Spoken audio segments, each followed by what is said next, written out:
Bonjour, voici un kit d'upgrade que j'ai récupéré à la déchetterie.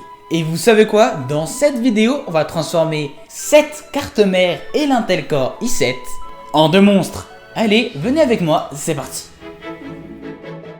Ici, nous avons donc un i7 920 qui vaut 305 $ neuf. Et ici, on a une jolie carte mère Rampage 2 Extreme qui doit valoir aux alentours de 200 $. Donc ça, neuf, ça vaut autour de 500 $. Et on peut très bien se rendre compte que c'est une carte mère haut de gamme, puisqu'il y a des boutons pour naviguer dans le BIOS. Il y a 6 slots de RAM, ce qui est énorme, et puis 3 prises pour carte graphique. Alors, le ventirad n'était pas inclus, c'est un ventirad de Pentium, un ventirad de mauvaise qualité. J'ai mis ce ventirad parce que c'est le seul que je pouvais forcer pour que ça rentre dedans, puisque effectivement, les pins de ventirad ne sont pas les mêmes par rapport aux sockets. Et ça, c'est pour éviter les surchauffes en ayant des ventirad trop petits par exemple. L'Intel Core i7 consomme 130 watts, c'est énorme. Et il y a un tout petit ventirad, il y a de fortes chances que ça chauffe. Donc je ferai attention quand même. Bon, je crois qu'on va pouvoir commencer la réparation. Alors la première chose qu'on fait quand on répare un PC, c'est de tout mettre sécher pour éviter les surchauffes. C'est ce que j'ai fait. Ensuite, on va monter le PC dans une boîte que j'ai récupérée aussi. Et on va tester pour voir si tout fonctionne. Évidemment, tous les composants qui seront dans cette vidéo seront de la récupération, parce que sinon, c'est pas drôle. Déjà, on va mettre 2 Go de RAM, je n'ai que ça, puisque la RAM, c'est la chose qui casse le plus facilement dans un PC. Je n'en achète pas, et c'est pour ça que je peux me permettre que de mettre 2 Go de RAM. C'est de la DDR3 800, je crois, donc c'est pas mauvais. Faut faire attention à le mettre dans le bon socket. Donc ici, on peut voir DIMM B2 A1 A2, et ici, DIMM B1 C2 C1. Il faut mettre la première RAM dans le DIMM A1, donc c'est celui-là. On baisse bien les petits leviers et on peut refermer. Voilà, c'est bon. Une fois que c'est bien mis, ça devrait avoir fait un clic. Donc là, le ventirad est déjà mis. Il n'y a que deux trucs sur 4. Bon, ça suffira pour le tenir pour l'instant. Donc ici, on a une carte mère, plus la RAM, plus le ventirad. On va rajouter le disque dur, qui est un petit disque dur de 500 Go en IDE, si je ne me trompe pas. On le branche sur le PC.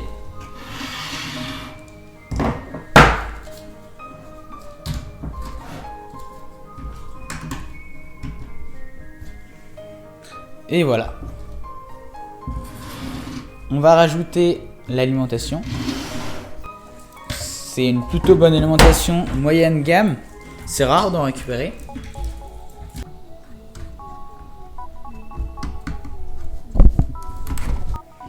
Maintenant, on va connecter le câble du processeur. Ici, c'est un 4 pins, ici, c'est un 8 pins. Il y a suffisamment d'électricité dans 4 pins pour pouvoir alimenter un 8 pins. Donc, on le branche. Ensuite, on prend un câble comme ça pour pouvoir brancher le disque dur. Ce câble là est là pour l'alimenter. Celui-là c'est pour passer les informations. Hop, voilà. Maintenant on va mettre la carte graphique.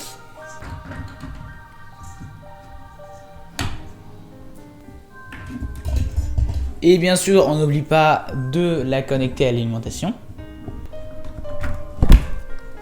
Voilà. En théorie le PC est prêt. Il y a la RAM, le processeur, le disque dur, l'alimentation. Maintenant, on va tout simplement allumer l'alimentation pour voir si tout fonctionne. Si ça pète, ne vous inquiétez pas, je suis mort. 2 hours later. Oh, il démarre. Oh, la carte mère a l'air de tout fonctionner. L'alimentation qui s'arrête. Bon, ouais.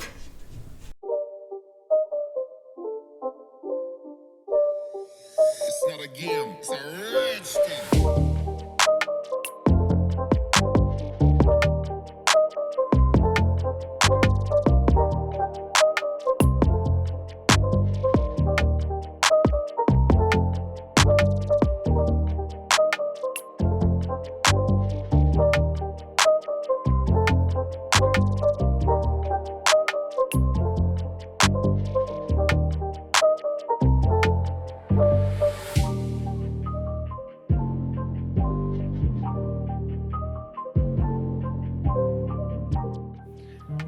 On est quelques jours après, j'ai installé Windows, les drivers et quelques jeux et on va voir s'il est aussi performant que ce que je pensais.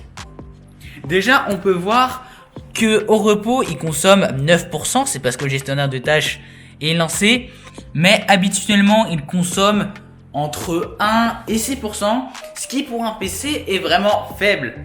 En général, un processeur bas de gamme fera tourner Windows avec 20 ou 30% de sa puissance utilisée.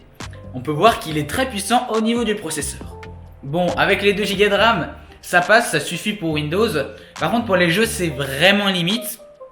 Même si je pensais pas que sur Windows, ça laguerait aussi peu. C'est fluide, ça passe, ça s'utilise, mais 4 Go de RAM aurait été beaucoup mieux. J'ai installé 3 jeux, Dirty Bomb, Ultimate Epic Battle Simulator et Metro Last Light Redux. Donc 2 FPS et un troisième qui est un simulateur de bataille. On va voir s'il tourne sur ce PC. Bon, comme vous venez de le voir, Dirty Bomb tourne très bien, en faible avec une résolution de Full HD. J'ai eu aucun pic en dessous de 60 FPS, c'est fluide et honnêtement, c'est largement jouable. Et honnêtement, je pense que personnellement, ça ne me gênerait pas trop de jouer dans ces conditions. Pour Metro Last Light Redux, c'est encore mieux, le jeu tourne très fluide en moyen. En même temps, c'est un jeu très bien optimisé, mais quand même très joli. Il tourne sans problème en moyen, en Full HD.